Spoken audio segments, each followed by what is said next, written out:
എനിക്കൊരു വീട് വാങ്ങണം. ഒരു കാറൊക്കെ നടുക്ക് വെച്ച് നല്ല ഒരു ഇതൊക്കെ സെറ്റപ്പ് ആക്കി എടുത്ത്. അപ്പൊ ഈ വേറൊരു സംഭവം ചോദിക്കാണത്, ഈ ഒരു ഇതിന്റെ വിന്നറൊക്കെ ആയി കഴിഞ്ഞപ്പോ 10 ലക്ഷം രൂപയൊക്കെ 10 ലക്ഷം തോന്നുന്നില്ല കിട്ടിയത്. 10 ലക്ഷം. മോനത് ഏറ്റവും ഇത് എങ്ങനെ എന്തെങ്കിലും ഒരു സാധനം വാങ്ങിക്കണോന്ന് അങ്ങനെ എന്തെങ്കിലും ഒരു ആഗ്രഹം ഉണ്ടോ? ഇത് വെച്ചോണ്ട് എനിക്കൊരു വീട് വാങ്ങണം. നല്ലൊരു വീട്. ഓക്കെ. പിന്നെ നല്ലൊരു വീട് വാങ്ങിയിട്ട് ഒരു കാറൊക്കെ നടുക്ക് വെച്ച് നല്ല ഒരു ഇതൊക്കെ സെറ്റപ്പ് ആക്കി എടുത്ത്. ഈ അമ്മയല്ലേ എല്ലായിടത്തും മോനെ കൊണ്ടുപോകുന്നത്? അമ്മയാണ് മോന്റെ ഏറ്റവും വലിയ സപ്പോർട്ടർ. അമ്മ അച്ഛനും. അപ്പൊ ഒരു സ്ഥലത്ത് ഇപ്പൊ എന്റെ ഇന്റർവ്യൂവിന് വന്നിരിക്കുമ്പോ അമ്മ എന്തെങ്കിലും പറയുമോ, ചക്ക വീട്ടിൽ കാണിക്കുന്ന പോലെ അങ്ങനെ ഒന്നും കാണിക്കരുത് കേട്ടോ, ഒന്ന് വായടച്ച് ശാന്തമായിട്ടിരിക്കണം, അങ്ങനെ എന്തെങ്കിലും പറയാറുണ്ടോ? ഇല്ല, ഞാനിങ്ങനെ ചെയ്യുന്നു അതുപോലെ ഉള്ളൂ. അതാണ് അമ്മയ്ക്ക് ഇഷ്ടം. മോൻ എങ്ങനെയാണ് ഇരിക്കുന്നത് അതേപോലെ എല്ലാവരുടെ അടുത്തും ബിഹേവ് ചെയ്താൽ മതി. അപ്പൊ പാട്ട് പാടോ? പാട്ടൊക്കെ പാടും. അമ്മയുടെ ആഗ്രഹമായിരുന്നു മോൻ ഒരു പാട്ടുകാരനാക്കണോന്നുള്ളത്? അതെ.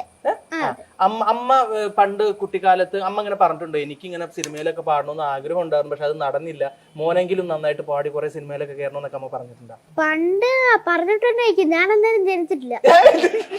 ആരോട് അമ്മ പറഞ്ഞത്? ഇത് ഈ അമ്മ ഇപ്പഴാ പറഞ്ഞത്. ഞാൻ എന്തായാലും നന്നായിട്ട് വളരണം ഇപ്പഴാ പറയണത്. എന്താന്ന് വെച്ചാൽ ഇതിന് മുന്നേ ഞാൻ 2006 വരുമ്പോ എനിക്കൊന്നും മനസ്സിലാകത്തില്ല. ഞാൻ വരുമ്പോ ഞാൻ 16, 18, 13 ഒക്കെ വരുമ്പോ നമുക്ക് അങ്ങനെ പറയുമ്പോ മനസ്സിലാവും ഇതാണ് കാര്യം. അതിങ്ങനെ ഇപ്പൊ 7 വയസ്സിൽ മനസ്സിലായി എന്നൊക്കെയാണ് അമ്മ പറഞ്ഞത്. ഈ സ്റ്റേജിൽ ഫൈനലിൽ സ്റ്റേജിൽ കയറുന്നതിന്റെ മുമ്പ് അമ്മ എന്താണ് പറഞ്ഞു വിട്ടത് മോനെ? എന്നെ പറഞ്ഞിട്ട് ഹംബിൾ ആയിട്ട് നിൽക്കണം, പിന്നെ നന്നായിട്ട് പാടണം. അതൊക്കെ ചെയ്ത് രാവിലെ കരോക്കെ ഒക്കെ ഇട്ട് പാടിയിട്ടാണ് നമ്മൾ അവിടെ നിന്ന് ഇറങ്ങുന്നത്. അവിടെ നിന്ന് ഇറങ്ങിയിട്ട് നേരെ സ്റ്റുഡിയോയിൽ എത്തും. P3 സ്റ്റുഡിയോ ആണ്. അവിടെ നിന്ന് നേരെ ഇവിടെ ഇറക്കും. പിന്നെ അവിടെ നിന്ന് നേരെ ഭക്ഷണം കഴിക്കാൻ പോകും. ഷൂട്ടിന്റെ സമയത്ത് നേരെ ഇങ്ങോട്ട് വരും. പിന്നെ നേരെ സ്റ്റുഡിയോ കയറും, പാട്ട് പാടും. അങ്ങനെ നേരെ പിന്നെ നമ്മുടെ റൂമിലോട്ട് വരും. ഇതെന്താന്ന് വെച്ചാൽ അവിടെ സീറ്റില്ല. എന്താന്ന് വെച്ചാൽ 50,000 പേരും ഉണ്ട് അവിടെ. ഒരുപാട് പേരുണ്ടെന്ന്. അപ്പുറത്തെ സോഫ ഇപ്പുറത്തെ സോഫ ഇതാ ഫുള്ളാണ്. അതെന്താന്ന് വെച്ചാൽ ഇപ്പുറത്തെ സോഫയിലാണ് നമുക്ക് ഇരിക്കണ്ട. അപ്പുറത്തെ സോഫ ഫുള്ളും ഇതായി. അപ്പം അപ്പുറത്തെ സോഫയും ഇപ്പുറത്തെ സോഫയും ഫുള്ളും പോയി. അങ്ങനെ നമ്മള് റൂമിലിരുന്ന് ഓരോരോ ആൾക്കാരെ വിളിച്ച് നമുക്ക് ഇങ്ങനെ പാടിക്കാനാ പറ്റും. പിന്നെ എന്റെ ഒരു തീത്ത് പോയി, അതും വൈറലായി. ഇത്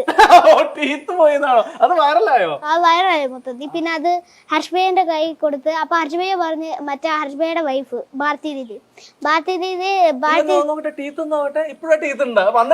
വന്നിട്ടില്ല. അത് കുറച്ച് മാസം കഴിഞ്ഞിട്ടാ.